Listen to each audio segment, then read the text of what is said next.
Y sumamos ahora a Gabriela Esteves, del Frente de Todos, diputada. Gracias por acompañarnos. ¿Cómo estás? Muy bien, muchas gracias. Unión por la Patria ahora. Unión por la Patria, ahí está. Pero bueno, la esencia, me animo a decir, sí, ¿es casi la misma? Sí. Sí. Sí. Digamos que sí, es una continuidad, pero sí, con algunas disrupciones. Ahí está, perfecto. Gracias por la observación. Gaby, contame cómo percibiste todo este camino largo, 6 meses, con respecto a la ley Bases, que concluyó de una manera que ustedes no hubiesen deseado.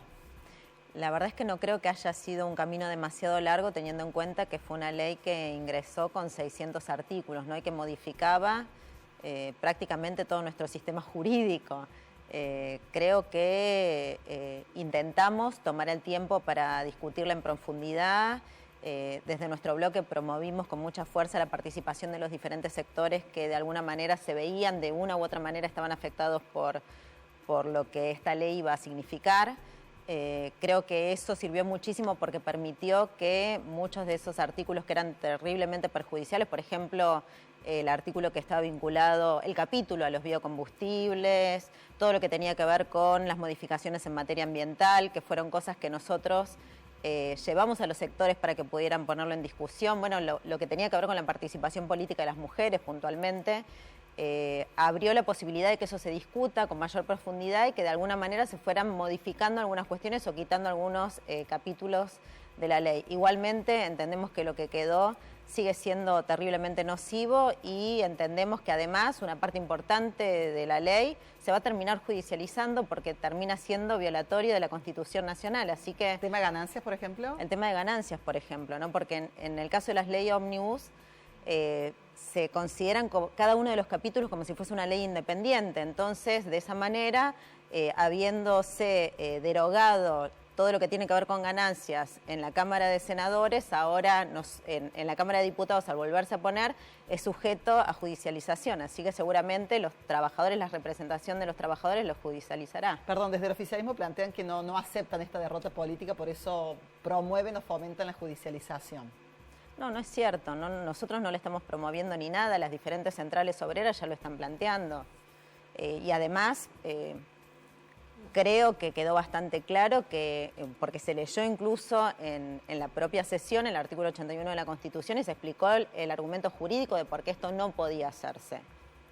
Los constitucionalistas siempre tienen 2, 3 bibliotecas, Iván, así que siempre le buscan la vuelta. Pero hay antecedentes jurídicos al respecto también, ¿no? Bien. Gabriela, tengo la siguiente pregunta. ¿El peronismo necesita reformularse para volver a ser competitivo en las elecciones? Acaba de atravesar la Cámara de Senadores y la Cámara de Diputados, donde estás vos, una ley muy importante, como decías vos, empezó siendo mucho más grande, se redujo mucho, pero de todas maneras toca la fibra del ordenamiento jurídico argentino y también posicionamientos muy diversos, muy opuestos en relación a muchos temas que son muy importantes. ¿Cómo ves el rol de la oposición dialoguista y si crees que la posición que han tomado en relación a esta ley los aleja de poder llegar a una confluencia o una reformulación del peronismo para llegar a una fórmula más competitiva en el 2025 y en el 2027? A ver, yo creo que más que una oposición dialoguista fue colaboracionista, ¿no? Hizo todo lo posible para intentar incluso que capítulos completos que generaban un retroceso enorme, por ejemplo en materia de derechos laborales, salieran adelante, haciéndose cargo de que ellos eran quienes lo promovían para restarle costo político al gobierno, ¿no? Ahí estamos hablando del UCR.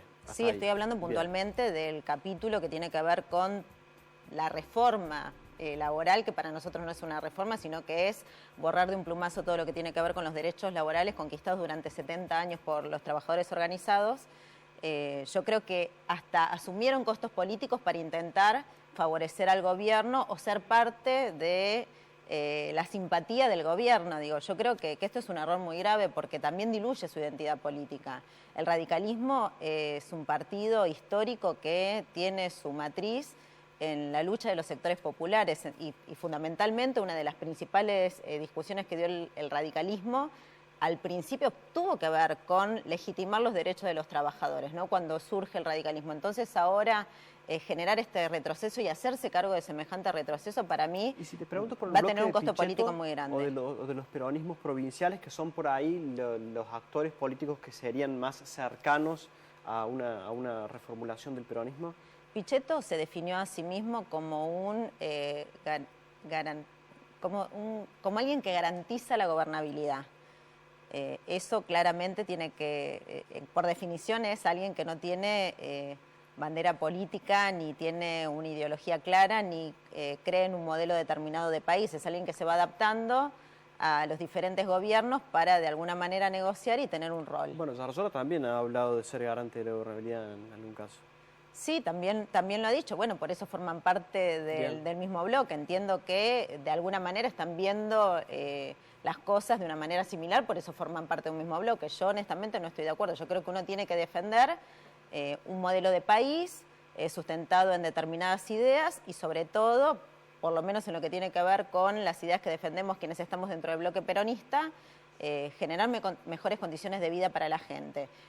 Central en cualquier proyecto de país que los trabajadores sean quienes puedan tener un rol central en el desarrollo económico y social del país que se quiere construir. Los trabajadores, en definitiva, son los que van moviendo la rueda, porque si tienen buenos salarios, si tienen derechos garantizados, eso hace también que inviertan, que gasten su dinero en el país, que consuman. Digo, esto para nosotros es central. La economía interna es central para que un país crezca y se desarrolle.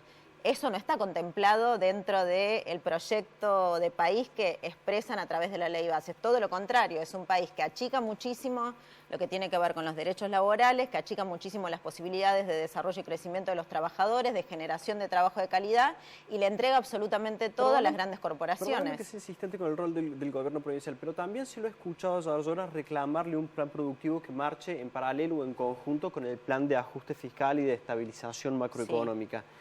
¿Ahí hay una puerta o hay alguna proximidad ideológica o algo con lo que trabajar de cara al 25 o no le crees esa parte del discurso de Zarzola, siendo que apoya los ajustes en la Cámara de Diputados? Mira, yo creo que parte de la responsabilidad que debemos asumir quienes estamos en política es poder encontrar puntos de acuerdo que tienen que ver con, por ejemplo, la generación de trabajo de calidad, el agregado de valor.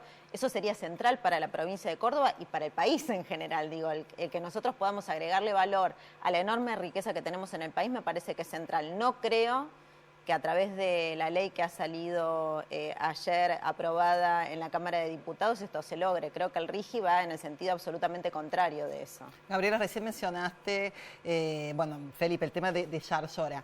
Cuando se sancionó esta ley bases, al mismo momento del tratamiento apareció una foto política, ¿no? Zarzola, Puyaro, también Frigerio, cuestionando el no envío de los fondos previsionales. ¿Cómo se lee el acompañamiento de estos tres gobernadores, incluso el de Córdoba, a esta iniciativa, a esta normativa de la ley bases y paralelamente cuestionamientos? Yo creo que deben tener enormes contradicciones, ¿no? Quedaron muy expresadas ayer. La foto de ayer son las enormes contradicciones que están teniendo al respecto de acompañar medidas como estas y, por el otro lado, reclamar al gobierno nacional que evidentemente les está ajustando el cinturón de una manera extraordinaria a las provincias. Digo, creo que el gobernador Zarzola expresó directamente que están mandando fondos cero a la provincia y que eso no había sucedido nunca. Pero sin embargo no judicializan. Y la verdad que es extraño que hagan una conferencia de prensa, se expresen de manera muy vehemente en contra de las decisiones políticas que está tomando el gobierno nacional al respecto del federalismo y que por otro lado le voten las leyes y que no judicialicen cosas que en otro momento hubiesen judicializado. A un gobierno peronista se lo hubiesen judicializado seguramente. Gabriela, ¿hay acercamiento? De hecho, ha sucedido. Sí, hay acercamiento entre Zarzola y Kicillof. La excusa sería un tema tributario. ¿Vos tenés conocimientos de eso? Yo entiendo que los gobernadores vienen aceitando mucho el diálogo para poder llegar a medidas conjuntas, digo, ¿no? A aunar un criterio que les permita reclamar de manera conjunta desde las provincias al Poder Central todo aquello que el gobierno central ha decidido recortar de una manera feroz y cruel hacia las provincias. Digo, una de las cosas que se va a discutir, por ejemplo, en la sesión que tendremos la semana que viene, tiene que ver con el Fondo de Incentivo Docente y con el recorte que han tenido las universidades nacionales para poder dotarlas de presupuesto nuevamente. Bueno, en esas cosas entiendo que los gobernadores se sientan, conversan, se ponen de acuerdo y tratan de avanzar en una misma línea. Perfecto, Gabriela. Gracias por venir. No, muy por amable favor, como siempre. Muchas gracias. ¿Nos vamos al corte? Vamos al último corte y venimos con la contratapa cultural. Dale.